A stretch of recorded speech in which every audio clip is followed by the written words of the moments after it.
자체적으로 여름 성교학교를 마련하기 어려운 지역의 작은 교회들을 위해 광림교회가 청년들을 파송하는 국내 교육 선교를 진행하고 있습니다. 대한예수교장로회 백석총회가 설립 45주년을 맞아 청소년을 위한 캠프 홀리그라운드 틴즈를 개최했습니다.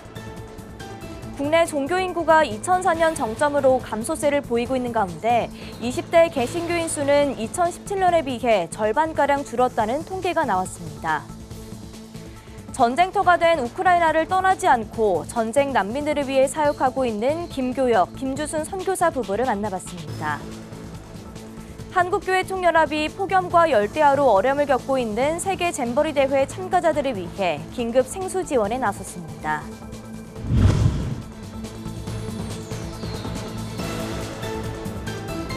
시청자 여러분 안녕하십니까? 구티비 뉴스입니다. 교회 학교마다 여름 성교학교나 수련회 기간이 한창이지만 미자립교회나 지방의 작은 교회들에게 이러한 행사를 준비하는 건 큰 부담일 수밖에 없습니다. 이처럼 열악한 환경의 지역교회 교회 학교들을 위해 광림교회가 청년들을 파송하는 국내 교육선교 사역에 나서고 있습니다. 권현석 기자가 취재했습니다. 선생님이 가르쳐주는 찬양과 율동에 한껏 집중한 아이들. 처음 배워보는 낯선 동작이지만 번쩍 팔을 들어 올리며 멋지게 따라해봅니다. 이번엔 그룹별 공과 시간. 전담 선생님의 수업을 들으며 학생들은 성경 말씀에 대해서도 더 깊이 알아갑니다. 예수님이 3일 후에 깨어난 거 천사들이 얘기해주고 잘 기억해야겠다고 생각했어요. 소극적이었던 중고등부 학생들도 그룹의 자존심을 건 승부에 재빠르게 판을 뒤집습니다. 교회 안에 또래 친구가 부족했던 작은 교회 학생들이지만 오늘은 같은 지역의 또래 친구들과 한 팀이 됐습니다. 되게 많은 사람들이랑 같이 하니까 더 재밌고 좋은 것 같아요.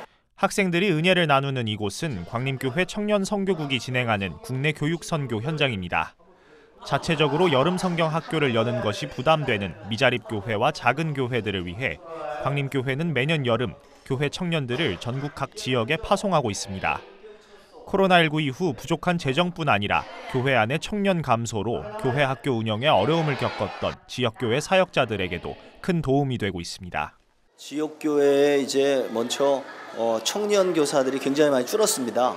그래서 사실 교회 학교 아이들은 청년들이랑 잘 이렇게 만나서 할 때 큰 시너지가 있는데 지역에 이렇게 파송돼서 함께 3, 4일을 지내면서 그러면서 선교해 주니까 굉장히 큰 도움이 되죠. 선교에 자원한 광림교회 청년들은 한 달 전부터 매주 말씀과 찬양, 공과 프로그램 등을 준비합니다. 학생들이 풍성한 은혜를 누리는 시간이 되길 바라며 물품과 간식 준비에 자비량으로도 헌신하고 있습니다. 어린 생명들에게 복음도 전하고 사랑도 전하지만 다녀온 이후에 본인들이 경험하는 은혜도 많고 또 신앙도 성장하기 때문에 매년마다 청년들이 자발적으로 참여하는 그런 선교가 되고 있습니다. 광림교회 청년선교국의 국내 교육선교는 올해로 16회째 이어져오고 있습니다. 교회 장년들도 매년 후원으로 손길을 보태며 청년들의 헌신에 동참하고 있습니다. 광림교회가 그래도 감리교원에서 큰 교회고 제일 큰 교회고 그런데 저희가 받은 은혜와 사랑을 또 저희의 노하우를 좀 미자립 교회, 좀 아직 부족한 교회 나눠주고 또 가르쳐주기 위해서 올해 국내 교육선교는 지난달 24일부터 시작해 오는 9일까지 전국 15개 지역과 120개 교회, 1,200명의 학생들을 대상으로 진행됩니다. 광림교회 측은 앞으로도 지역교회들의 교회 학교 회복과 다음 세대 부흥을 위해 국내 교육 선교를 이어나갈 계획이라고 밝혔습니다. 구티비 뉴스 권현석입니다. 대한예수교장로회 백석총회가 중장년 중심의 설립 45주년 기념 사업들 중 이번엔 청소년 대상으로 한 캠프를 마련했습니다. 한국교회 연합을 강조해온 백석총회가 세대를 아우르는 차원에서 개최한 건데요. 교단의 첫 청소년 캠프였지만 백석인 전체가 한마음으로 모여 미래 세대를 섬겼습니다. 정성관 기자의 보도입니다. 대한예수교장로회 백석총회, 백석미래세대연구센터가 지난 31일부터 두 차례에 거쳐 다음 세대를 위한 캠프를 개최했습니다. 캠프는 홀리그라운드 틴즈란 이름으로 마련됐으며 설립 45주년을 맞은 백석총회가 미래 세대인 청소년들을 위해 준비한 기념사업 중 하나입니다. 총회는 지난 1월부터 숨가쁘게 진행되어 오고 있는 중장년 중심의 행사들 속에서 다음 세대를 섬기고 양육하는 데 의미 있는 자를 만들고자 이번 캠프를 시작하게 됐습니다. 센터는 이번 캠프를 전국 교회를 대상으로 진행했으며 그동안 쌓아온 교육 프로그램 노하우를 함께 제공했습니다. 저희의 특징은 이제 백석미래세대연구센터가 다음 세대를 위한 예배 콘텐츠라든지 저희가 매월마다 개발하는 게 음악부터 시작해서 노래, 웹드라마, 그다음에 애니메이션 굉장히 다양한 콘텐츠와 함께 이제 예배의 프로그램을 기획해가지고 제공을 하거든요. 센터는 참석 교회들을 대상으로 사전에 영상 자료를 제공하고 4주간 캠프에서 받을 은혜를 사모하며 준비할 수 있게 도왔습니다. 또 캠프가 끝난 후에도 들었던 주제 말씀을 기억할 수 있도록 21일간 진행할 수 있는 프로그램을 제작하고 한 번의 캠프로 2달여간의 은혜를 나눌 수 있도록 기획했습니다. 백석총회가 45주년을 기념하며 시작한 캠프인 만큼 교단 구성원 전체가 다음 세대를 위해 헌신했습니다. 백석대학교와 신학대학원 재학생으로 구성된 스태프들은 신앙의 선배로서 길잡이가 되어주기 위해 나섰습니다. 저도 좀 도움이 되고자 해서 했고 저도 은혜를 받고 싶어서 참석하게 된 것 같아요. 힘든 일이 있거나 이럴 때 이 캠프 때 받았던 그 은혜들을 생각을 하면서 버텨나가는 경우도 있는 것 같아요. 저도 그렇고요. 아이들 중에 일단 바라는 거는 아이들 입술로 이제 좀 예수님을 고백하는 그런 아이들이 좀 됐으면 좋을 것 같아가지고 일단 아이들이 좀 이제 신앙으로서 아직까지는 이렇게 고백이 없는 친구들이 좀 많은 것 같아서 그 아이들 좀 더 이제 하나님의 그 예수님의 이름을 고백하는. 주최 측은 교단 차원의 청소년 캠프가 아닌 한국교회 미래 세대를 하나로 세우는 캠프로 나아가길 바란다고 강조했습니다. 우리 백석총회가 지금 그 9,700여 교회로 2대 교단이 됐다. 이것은 우리 그 설립자 그 장종윤 총장님께서 정말 그 초교파적인 마인드, 그 타교단을 향해서도 우리가 전체적으로 이 영향력을 전달해서 이 선한 영향력이 한국교회를 키우는데, 한국교회 청소년들을 다시 살리는 데 도움이 됐으면 하는 그런. 구티비 뉴스 정성광입니다. 한국교회의 미래를 견인할 20대 기독교인이 감소세를 보이면서 교계의 우려가 큽니다. 20대 개신교인 수가 2017년과 비교했을 때 절반가량 줄어든 통계가 나와 더 충격을 주는데요. 통계 조사에 따른 결과를 분석해 발표한 목회데이터 연구소는 국내 전체 인구와 함께 개신교 인구도 가파르게 감소하고 있다며 우려를 나타냈습니다. 자세한 내용 장현우 기자가 보도합니다. 기독교 인구 변화에 대한 다소 심각한 통계 결과가 발표됐습니다. 목회데이터 연구소가 최근 발간한 청년 삶 실태조사 주간 보고서에 따르면 2022년 한국교회 20대 청년 비율이 2017년과 비교했을 때 절반 수준으로 감소한 것이 확인됐습니다. 이런 결과를 두고 목회데이터 연구소 지용근 대표는 권위주의적 교회 문화가 영향을 미친 것 같다고 분석했습니다. 지금 20, 30대 젊은 사람들이 교회 문화에 잘 적응하지 못한다는 거예요. 다시 얘기하면 교회의 어떤 권위주의적 문화라든지 어떤 수식적인 문화나 그다음에 이제 어떤 시대에 뒤떨어진다고 할까? 그런 이제 교회 리더십들의 어떤 교회 어른들의 그런 문화를 지금 현재 20, 30대 젊은 사람이 잘 받아들이지 못하는 거예요. 지난 6월 한국기독교 목회자 협의회가 펴낸 한국기독교 분석 리포트에서도 해당 통계가 나왔는데 국내 2030 세대의 종교인구도 줄어든 것으로 집계됐습니다. 2030 세대의 종교인구 조사를 시작한 1998년 이후 종교인구는 2004년의 정점으로 하락세를 보였습니다. 2022년 2030 세대 종교인구는 1998년 대비 절반 수준까지 떨어진 것으로 분석됐습니다. 2030 세대의 무종교인들을 포함한 모집단 중 개신교인 비율이 2022년에 15%로 나온 가운데 그중 20대 개신교 인구의 경우에는 5년 전 조사 대비 절반 수준으로 감소한 것으로 확인됐습니다. 우리나라 인구도 줄고 개신교 인구도 줄잖아요. 근데 개신교 인구가 주는 것뿐 아니라 전체적으로 좀 크게 보면 종교 인구가 계속 줄고 있어요. 실제로 지금 20, 30대 청년들 중에서 무종교인이 굉장히 많지만 종교인 20, 30대 청년들 중에서 종교인만 기준으로 보면 개신교인이 한 60% 점유율을 차지하고 있어요. 청년들이요. 심각한 수치에도 종교인 중 개신교인의 비율이 가장 높아 다소 희망적이라는 설명입니다. 실제로 2022년에 발표된 연령별 종교 분포에서는 2030 청년 세대 종교인 대비 개신교인 비율은 20대는 58%, 30대는 60%가 나왔습니다. 2030 세대를 모두 합산하면 종교인 중 개신교인 점유율이 60%가 됩니다. 이에 목회데이터 연구소는 한국교회가 기독교 사상과 가치관을 굳건하게 만들어 청년 세대 개신교인 점유율을 유지하는 한편 선교 활동에 적극적으로 나서 미래 한국교회의 비중을 유지하도록 힘써야 한다고 강조했습니다. 구티비 뉴스 장현우입니다. 러시아의 우크라이나 침공으로 인한 전쟁이 1년 6개월간 이어지고 있습니다. 이 때문에 위험해진 집을 떠나 많은 사람들이 접경 국가에서 난민 생활을 하고 있는데요. 하지만 피할 수도 없이 고통받는 또 다른 전쟁 난민들을 위해 우크라이나를 떠나지 않는 선교사가 있습니다. 바로 김교혁, 김주순 선교사 부부입니다. 이 선교사 부부가 구티비를 방문해 위험천만했던 현지의 상황들을 전했습니다. 장세인 기자입니다. 지난해 2월 시작된 전쟁으로 폐허가 되어버린 우크라이나 키이우. 포탄이 떨어지는 최전선에서 50km 정도 남쪽으로 가면 조용한 마을에 신학교가 하나 나옵니다. 전쟁통에도 우크라이나를 떠나지 않은 김교혁, 김주순 선교사 부부가 섬기는 사역지입니다. 신학교에서 약 한 2-3km 떨어진 지역에 군 부대가 있습니다. 수 없는 탱크들이 그 앞으로 지나가서 전쟁 준비하는 과정도 직접 봤고 우리 사역자들한테 부탁을 했어요. 교회 놔두고 성도들 놔두고 떠나지 말라. 많은 경우에 이제 우리 제자 목사님들, 우리 교단 목사님들이 교회를 지켰습니다. 김교혁 선교사는 30년 전 우크라이나에 파송돼 교회 개척 사역을 시작했습니다. 신학교를 세워 우크라이나 현지의 사역자들을 키우고 이를 통해 우크라이나에도 교단이 세워졌습니다. 마약이나 알코올 중독자 재활원 사역도 했지만 전쟁 중엔 법적으로 모임을 할 수가 없어 지금은 전쟁 난민 사역에 집중하고 있습니다. 한 달 이후에 이제 다닐 수 있게 이렇게 했거든요.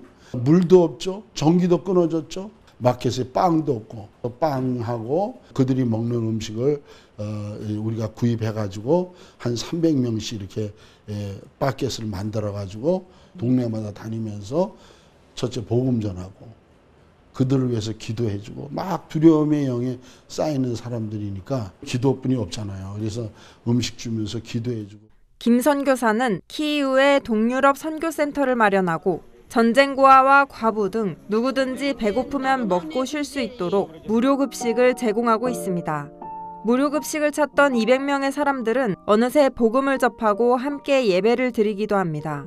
찾아오는 사람들이 늘자 김 선교사는 식당을 2군데 더 마련할 계획도 세웠습니다. 난민으로 디아스포라 된 숫자가 1000만 명이라고 볼 수 있어요. 근데 유럽으로 많이 퍼졌어요. 근데 이분들이 유럽에 들어가서 도시마다 교회를 세우는 거예요. 청년들을 통해서 이런 파크나 거리에서 찬양하면서 예수 믿으라고 복음 전하는 것을 이걸 계속 보면서 하나님께서 이 크리스찬을 흩어가지고 잠자고 있는 유럽을 깨우는 그런 계기가 되지 않았나 이렇게. 전쟁으로 힘들지만 하나님께서 길을 여시는 것을 보며 전쟁터에 머물기로 했던 결정을 단 한순간도 후회한 적이 없다는 김교혁, 김주순 선교사 부부. 이들은 앞으로 구티비의 글로벌 선교방송단 선교기자로서 구티비 뉴스를 통해 우크라이나의 소식을 생생히 전할 예정입니다.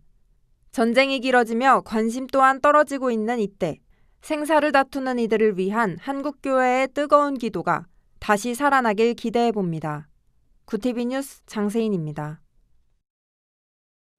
한국교회 총연합이 폭염으로 어려움을 겪고 있는 세계 잼버리 대회 참가 청소년과 봉사자들을 위해 생수 5만 개를 긴급 지원하기로 했습니다. 한교총은 4일 전북기독교 총연합회와 협력해 생수 지원에 나서겠다고 밝혔습니다. 한교총에 따르면 1차 지원에는 여의도 순복음교회를 비롯해 한소망교회와 새에덴교회, 온누리교회, 전주 더 온누리교회 등 5개 교회가 참여해 각 1만 개의 생수를 지원했습니다. 한교총은 모금을 계속해 대회가 끝나는 12일까지 생수를 비롯해 필요한 협력을 할 예정이라며 세계 잼버리 참가 청소년들을 위해 전국교회의 기도를 요청했습니다. 오상진 부산 가야제일교회 원로 목사가 3일 노환으로 별세했습니다. 사랑의 교회 오정현, 새로남교회 오정호 목사의 부친인 오원로 목사는 1960년 가야 제1교회를 개척했고 2005년 은퇴했습니다. 오원로 목사는 부산기독교협의회, 부산기독시민운동협의회 대표회장을 지냈으며 영남 가나안 농군학교 후원 이사장 등을 역임했습니다. 두 아들을 비롯해 20명이 넘는 목회자를 길러낸 오원로 목사는 평생 하나님 중심, 말씀 중심, 교회 중심 사역을 해왔습니다. 입관 예배는 5일 오전 8시, 천국 환송 예배는 6일 오후 5시입니다. 발인 예배는 7일 오전 7시, 장지는 경기도 양평군 지평면 사랑의 동산입니다.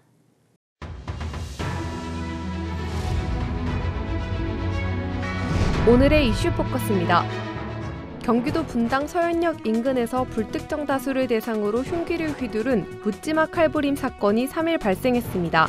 20대 A씨는 자동차로 AK플라자 건물로 돌진한 뒤 사람들에게 흉기를 휘둘렀습니다. 14명이 다치고 이 중 12명이 중상입니다. 이후 서울 시내를 범행 장소로 지목한 살인 예고글이 인터넷상에 11건 올라와 시민들은 불안감을 감추지 못했습니다. 실제로 4일 오전 10시 45분께 서울 고속버스 터미널 경부선 1층 상가에서 흉기를 들고 배회하던 20대 남성이 신고를 받고 출동한 경찰에 붙잡혔고, 같은 날 오전 10시 대전 대덕구의 한 고등학교에서 40대 교사를 흉기로 찌르고 도주한 남성도 검거됐습니다. 비슷한 사건이 연이어 발생하면서 경찰은 특별 치안 활동을 선포하고 흉기 소지 의심자와 이상 행동자에 대해 선별적 검문 검색을 실시하겠다고 밝혔습니다. 온열 질환자가 잇따라 발생한 2023 새만금 세계 스카우트 잼버리 야영장에서 대원 수십 명이 신종 코로나 바이러스에 감염됐고 일부 참가자는 야영장을 떠난 것으로 드러났습니다. 조직위에 따르면 대회 개막 이후 전날까지 야영장에서 코로나19 환자 28명이 발생했습니다. 현재까지 2명의 스카우트 대원과 지도자가 퇴소 의사를 밝혔으나 퇴소 인원이 이보다 훨씬 많을 것이란 주장이 나옵니다. 당초 대회에는 4만 3천여 명이 참가하기로 했으나 이날 오전까지 집계된 참가자 수는 39,304명에 그쳤습니다. 온열 질환자가 속출되자 조직위원회와 여성가족부는 냉장 냉동차, 생수, 쿨링버스, 휴식용 버스 등을 제공하겠다고 밝혔습니다. 연일 이어진 폭염으로 온열 질환 발생이 잇따르는 가운데 고령층의 피해가 커지고 있습니다. 4일 질병관리청에 따르면 올여름 들어 지난 2일까지 온열질환 응급실 감시체계로 확인된 온열질환자는 1,385명이며 이 중 18명이 사망했습니다. 지난해 같은 기간 대비 환자 발생 29% 늘었고 사망자는 3배입니다. 사망 발생 장소는 논밭이 10명으로 가장 많습니다. 보건복지부는 노인 일자리 참여자들의 실외활동을 오는 7일부터 5일간 전면 중단한다고 밝혔습니다. 고용노동부가 4일 2024년도 최저임금을 시간급 9,860원, 월급 206만 740원으로 확정했다고 밝혔습니다. 최저임금위원회가 지난달 19일 의결에 노동부에 제출한 그대로입니다. 올해보다 2.5% 높아진 금액입니다. 민주노총은 내년도 최저임금 결정 과정과 인상 규모에 대해 의의를 제기하며 재심의를 요구했지만 노동부는 받아들이지 않았습니다. 노동부는 최저임금법 취지와 내용, 최저임금의 심의, 의결 과정 등을 종합적으로 고려해 수용하지 않았다고 설명했습니다. 굿TV 뉴스 김혜인입니다.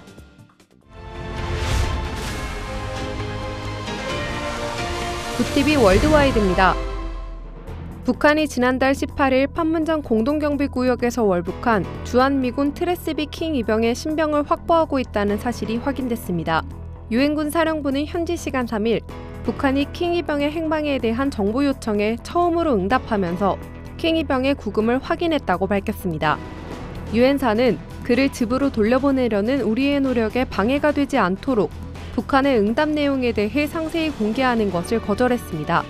한국에서 폭행 등으로 2달 가까이 구금됐던 킹 이병은 지난달 17일 추가 징계를 받기 위해 미국 텍사스주로 갈 예정이었지만 비행기를 타지 않고 달아난 뒤 다음날 JSA 견학에 참여하던 중 무단으로 월북했습니다.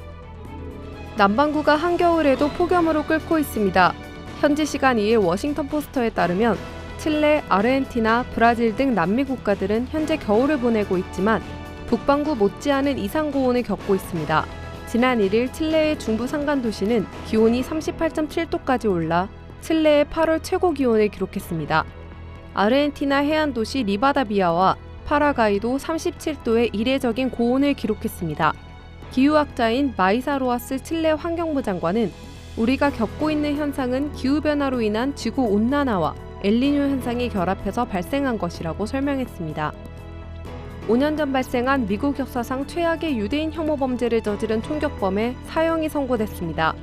미국 펜실베니아주 서부연방지법의 로버트 콜빌 판사는 현지 시간 3일 선고 공판에서 피츠버그 유대교 회당 총기 난사범 로버트 바워스에게 배심원단 권고대로 사형을 선고했습니다. 전날 변호인단은 바워스가 조현병을 겪고 있다고 주장했지만 배심원단은 이를 받아들이지 않고 만장일치로 사형을 권고했습니다. 바워스는 지난 2018년 10월 펜실베니아주 피츠버그의 생명의 나무 회당에 소총을 들고 난입해 총을 쏴 11명을 숨지게 한 혐의로 기소됐습니다. 군사정변이 일어난 니제르에서 현지 시간 3일 쿠데타를 지지하는 대규모 시위가 열렸습니다. 프랑스로부터의 독립 63주년을 맞은 이날 니제르 수도에서 시민 수백 명은 전날 대국민 TV 연설에서 외세의 압박에 굴복하지 않겠다고 천명한 쿠데타 수장에 호응했습니다. 쿠데타 주체인 조국 수호 국민회의는 지난달 26일 쿠데타를 일으켜 대통령을 억류했고 이틀 뒤 대통령 경호실장이 자신이 조국 수호 국민회의 의장이라고 천명했습니다.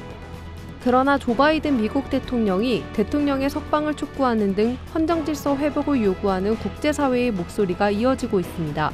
서아프리카 경제공동체는 경제 제재를 결의하는 한편 일주일 안에 헌정질서를 회복하지 않으면 군대를 동원할 수 있다며 압박했습니다. 구티비 뉴스 김혜인입니다.